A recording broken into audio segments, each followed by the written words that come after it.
उस वो जो लड़की है, ठीक है, न्यूली मैरिड, तो उसको बहुत ज़्यादा टॉर्चर किया जाता है। कैसे?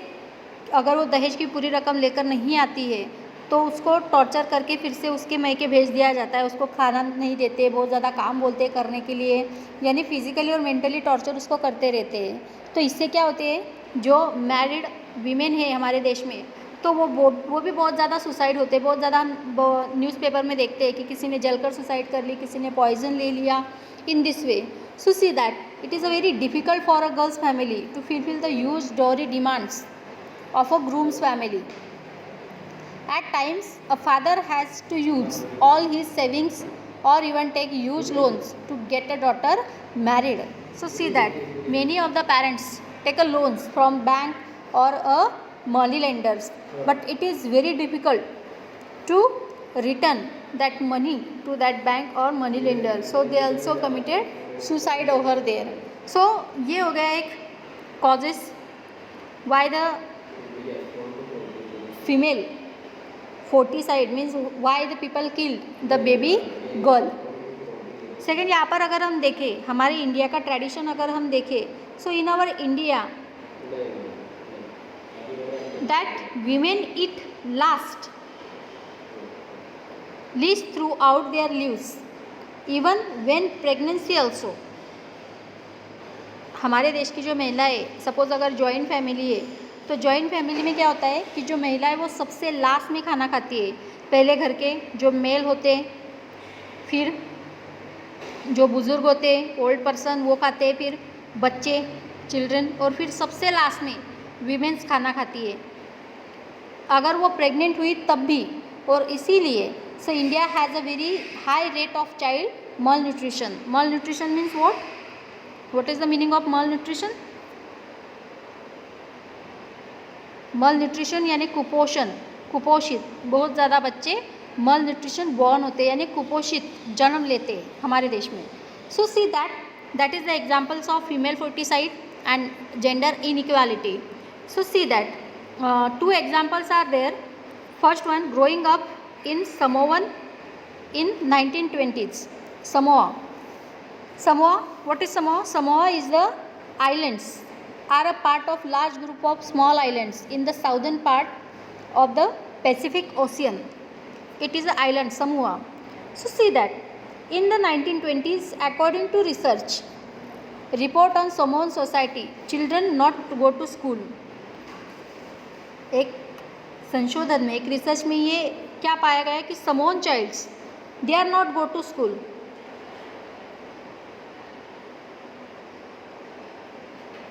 They learn many things such as how to take care of children or do household work from older children and from adults. They are not going to school. So what they did at home?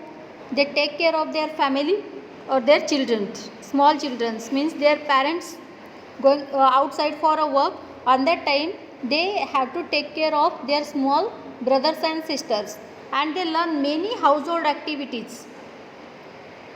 What type of activities? Means to cooking food and washing clothes, washing utensils, and take care of house. In this way, how they learn that? They learn from their adults. At the age of 9, the Samoan child, at the age of 9 years,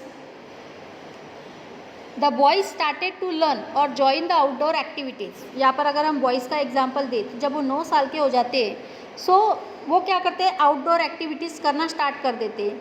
outdoor activities like fishing and planting coconut. कौन से outdoor activities? Fishing and planting coconut. हमारे India में क्या होता है, जब बच्चा 9 साल का होता है तो सेकेंड स्टैंडर्ड में होता है, सेकेंड में से थर्ड स्टैंडर्ड में वो चला जाता है. लेकिन वहाँ पर जब वो 9 साल के होते हैं तो बाहर जाकर कोकोनट वगैरह लाना, फिशिंग करना. इन दिस वे ये हाउस होल्ड एक्टिविटी वो अपने पेरेंट्स से सीखते हैं. Girls continue to look after small children और do errands for adult till they were teenagers. जब तक वो teenagers means about 10 years. 13 teenagers means what?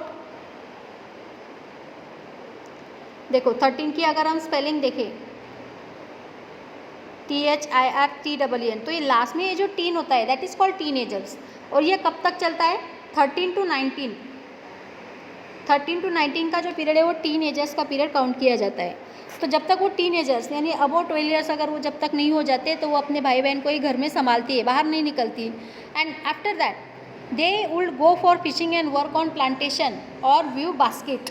वो भी क्या करना शुरू कर देती है? फिशिंग, कोकोनट प्लांटिंग करना शुरू कर देती है या बास्केट बुनना। ठीक है, नारियल के पेड़ के जो भी पत्तियाँ वगैरह आते हैं उससे बास्केट वगैरह बनाना वो शुरू कर देते हैं। Both boys and girls were involve in this activities in the different phases of their childhood.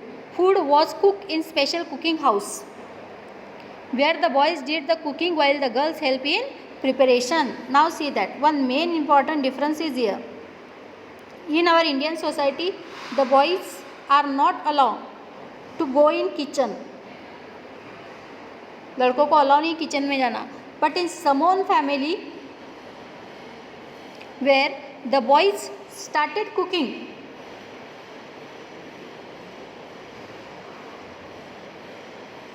जो लड़के होते हैं क्या करते हैं? वो कुकिंग करते हैं. But the girls they help in the preparation. Girls खाना बनाती क्या? नहीं, उनको सिर्फ हेल्प करती है प्रिपरेशन में. जैसे फॉर एग्जांपल सब्जी वगैरह काट कर देना, आटा भूनना, इन दिस वे. लेकिन पूरी जो रिस्पॉन्सिबिलिटी कुकिंग की वो किसकी होती है? बॉयज़ की. So see that.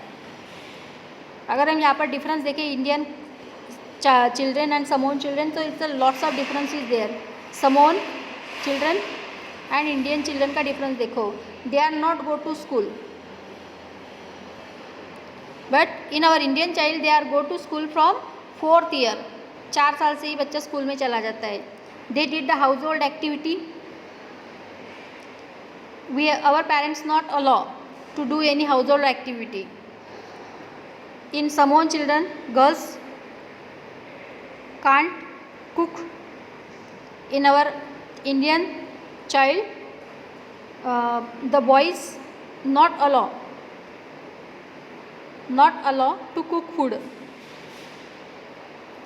ठीक है, ये डिफरेंस है यहाँ पर. तो ये हो गया समोआ. ग्रोइंग अप इन समोन चाइल्ड इन 1920s का एग्जाम्पल है. दूसरा एग्जाम्पल अगर हम कर ले तो growing up as males in Madhya Pradesh in 1960 का एग्जाम्पल है मध्य प्रदेश का. See that second example. Here is a glimpse of matriarchal society in a small town in Madhya Pradesh in 1960. One small town examples of Madhya Pradesh. From class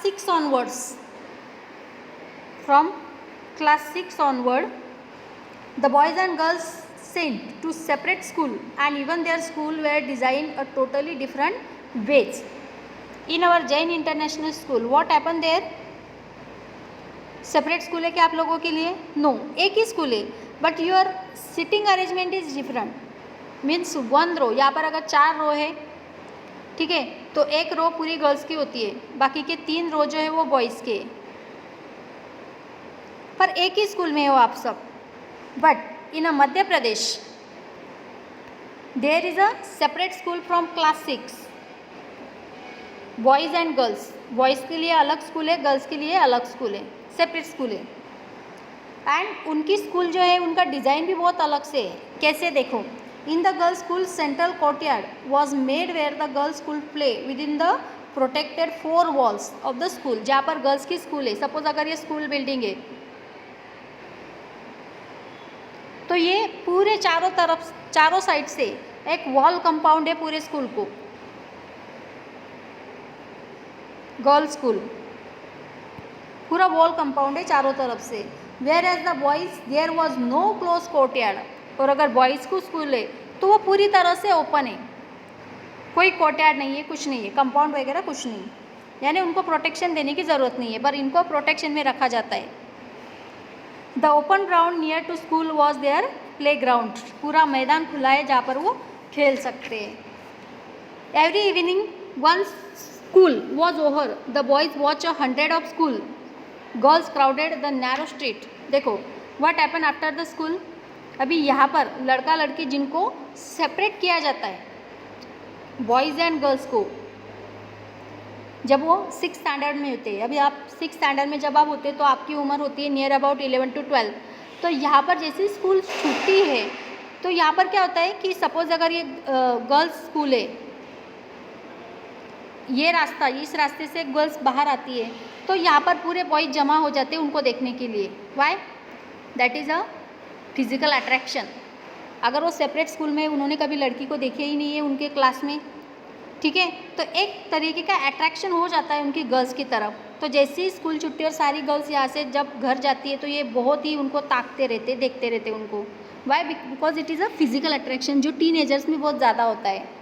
so as this girls walk on the street they look so purposeful. This was unlike the boys who use to street as a place to stand around idling, to play, to try out tricks with their bicycles. See that they use many tricks over there, means they throw a paper towards the girls, they play with their bicycle on the street, and they want to achieve the attraction of the girls in front of them. For the girls the street was simply a place to get straight home. लेकिन जहाँ पर लड़कियाँ हैं वो क्या करती है बेचारी, यहाँ से जब वो निकलती है तो वो अपनी गर्दन ऊंची भी करती नहीं है और पटापट पटापट इस रास्ते से वो घर पर चली जाती है, स्ट्रीट वे से, ना इधर देखती है ना उधर देखती है, एकदम स्ट्रीट वे से देखती है। क्योंकि why? Because of their family treatment. उनको पहले से ही बहुत कुछ समझा कर भेजा जाता है घर से कि स्कूल छुट्टे सीधे घर आना है, रुकना नहीं है, किसी से बात करना नहीं है, एक्स्ट्रा क्लास हो तो इन्फॉर्म करना है और रुकने की ज़रूरत नहीं है एक्स्ट्रा क्लास के लिए। तो बहुत ज़्यादा इंस्ट्रक्शन के साथ उनको स्कूल भेजा जाता है। और जहाँ पर ये बॉयज़ है तो इनके लिए कोई इंस्ट्रक्शन नहीं है, कोई उनको देखता नहीं है कि वो स्कूल छोड़कर कहाँ घूम रहे हैं, ऐसा वैसा। जो केयरफुल पेरेंट्स है वही उनको नोटिस करते रहते हैं। So see that there are the two examples in front of us of gender inequality.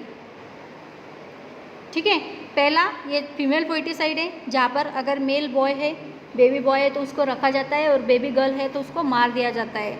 और यहाँ पर समोन का भी हमने एग्जाम्पल देखा, और सेकंड हम देखा मध्य प्रदेश का। सो सी दैट, तो इस तरह से हमारे समाज में ये जेंडर इनइक्वालिटी है। ठीक है, और इसके लिए बहुत ज़्यादा साइड इफ़ेक्ट भी हम देखते हैं। So see here, after reading two examples above, we realize that there are many different ways of growing up. Often we think that there is only one way in which children grow up. This is because we are most familiar with our own experiences. If we talk to elders in our family, we will see that their childhoods were probably very different from ours. And we also realize that we studied that two examples, Samoan children and Madhya Pradesh. So see that we also realize that societies make clear distinction between boys and girls.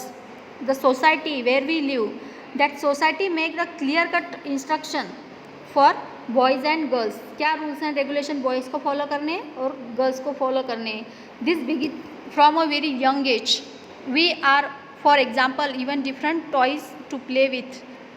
Jin toys के साथ हम खेलते हैं, यहाँ पर भी देखो boys हमेशा कार के साथ खेलेंगे, ट्रैक्टर वगैरह जो भी है, और जो गर्ल्स है वो डॉल के साथ ही खेलते हुए हमें दिखाई देंगे। Why girls then given dolls and boys cars?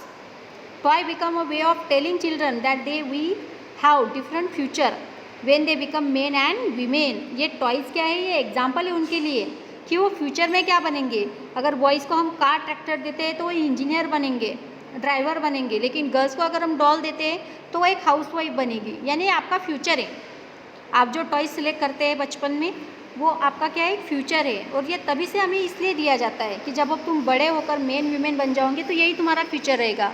If we think about it, this differences created in the smallest and most everyday things, how girls must dress, what games boys should play, how girls need to talk softly and boys need to talk. All these are way of telling children that they have specific roles to play when they grow up to be men and women. Later in life, this affect the subjects we can study or the careers we can choose. Okay students, so in our next lecture we will learn about what is the place of women in our society. We will see in our next lecture. Okay, thank you, have a nice day.